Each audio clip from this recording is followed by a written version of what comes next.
Before purchasing your sectional or sofa, make sure to measure your space to ensure it will fit in the designated area.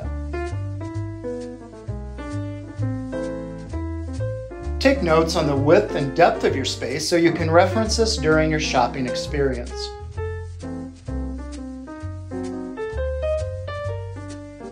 Whether you are shopping in-store or online, we have dimensions available for you to reference at all times. It is helpful to use masking or painter's tape on your floor so you can have an accurate visualization of your desired furniture size. It is best to have about 2 inches of space from the arm of the sofa to your end table.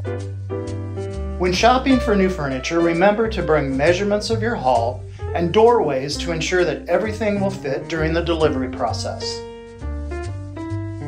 If your furniture reclines, be sure to allot 4 to 6 inches from the nearest wall. This way, your backrest will be able to fully recline. For any questions, please contact us at 888-967-7467 or visit us online at homemakers.com.